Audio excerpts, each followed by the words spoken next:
So thrilled to have been invited to be one of the speakers tonight. Before I get into my speech, I would like to congratulate and salute Betty Sejiijjya and her team for putting on such a wonderful event. Let's clap for her. I also recognize some of our friends that we have known each other, and I also give tribute to their work. As you know, when Betty extended an invitation for me to come and participate in this event, I didn't hesitate. I would have brought a lot of excuses of trips, whatever, but I said I needed to come. Colorado is near and dear to me. It's a 7-8 hour drive from Utah to here, 1 hour flight, Salt Lake, Denver Airport. And of course, some of our family members that we have in this area. And so I thought that this is a great opportunity, and I wanted to share a few things that I thought are very, very important, and as part of what I wanted to share with you. And so, fellow Ugandans, we are gathered here tonight to celebrate our Uganda's independence. It's a tribute, and sometimes you and I, in the corridors of our homes, we ask, as we reflect on what has the independence meant to us 63 years ago, how do we make sense of the independence? And so as I was preparing my remarks, I was sharing my speech to my daughter, Elizabeth, and I asked her what she thought. And she says, "Dad, looks like you're gonna be teaching a political science class to your audience, so you need to scratch it and make a new one." And I said, "Okay, we'll do that." So, however, we are all gathered here to celebrate and enjoy. And so to me, it's a privilege for me to stand before you. But I also want to share with you what happened September 10th. A gunman walked at our Utah Valley University. He climbed up on top of the roof and he became a sniper.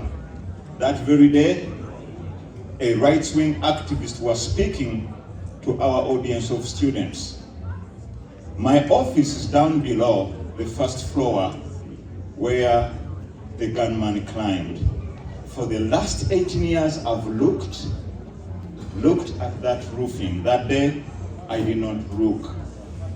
In the panic, my daughter Rose tries to call me.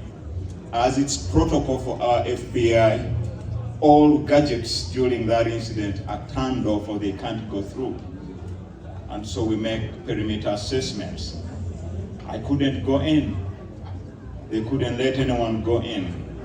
Finally, my daughter calls me. She says, "Dad, I am okay. I'm on my way going home." Imagine that panic. It was all about free speech. On our universities, we allow free speech. We may not agree to ideas, but we tend to believe in the sense of our independence and what it teaches us.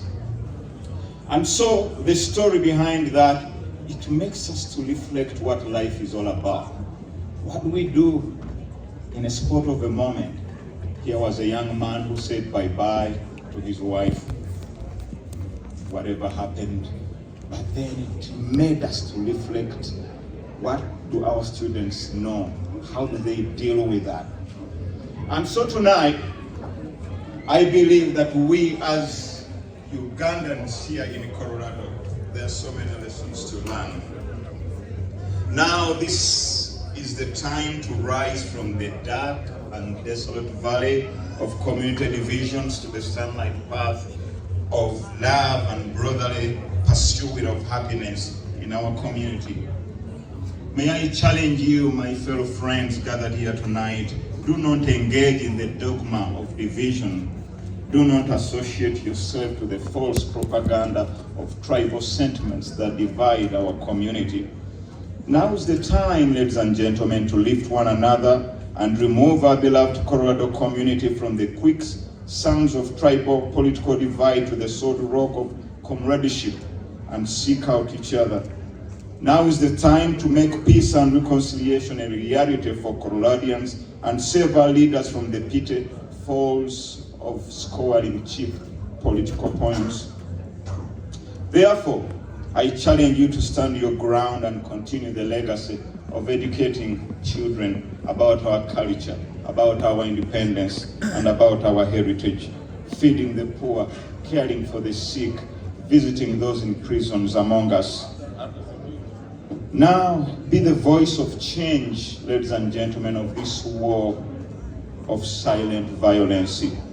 Help sing words of hope to the people of fading melody. Understand the heartbreak that doesn't belong to you. Stand under someone's umbrella and remember, rain doesn't discriminate. Today is not the beginning, ladies and gentlemen, and tomorrow is not going to be the end. So be the next hero that may not wear the red cape, but remember to be the umbrella that hides the pain from some of us. Understand the heartbreak that doesn't belong to you. 2 weeks ago, ladies and gentlemen, we had a terrible death in our family. My uncle's daughter, Angela Namirembe, was killed by an unmarked car in Uganda. When the news broke, I looked in our community. I was broken. My uncle Chwanake in New York was broken. I made a phone call, and the only person I could make a phone call was Pastor Emmanuel Osile. I told him, Pastor, organize immediately a funeral service that we're going to be having in 3 hours. So he did, and I congratulate him, and let's clap for him for what he did for us in our community. And so the Colorado community has been there for me personally, for so many of our friends, and for so many of our family and friends back in Utah. Quite often we always listen in. Some of you check me in privately and tell me what happens. In conclusion, ladies and gentlemen, you can't put yourself in someone else's shoes if you don't know what they are wearing. And before you jump to conclusions, take the time to listen. 5 years ago, I sought out a gentleman, Jeffrey Smith. He's the man that issued me a visa to come to United States. I thought I wasn't happy until I met this man. I asked him why he made the decision to issue me a visa. He told me, David, I saw something in you that I didn't see in others. And I told him, why did you refuse others and didn't give them? I said, I issued only one visa, that was you. And the rest is history. In other words, let us not forget the path and the people that hold us so dear, that we have come before us. Let us not bite the mouth and tongue that feeds us. And so in conclusion, take the time to listen. Take the time to listen, carrying the weight they hold inside. So before you ask, does this shoe fit me? Look around and see that every shoe is different within us and tells a different story.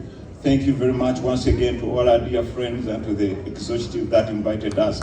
And to those that are responsible for hosting me, I thank you so much for your families and everything that you do for us. Thank you, ladies and gentlemen. Happy Independence.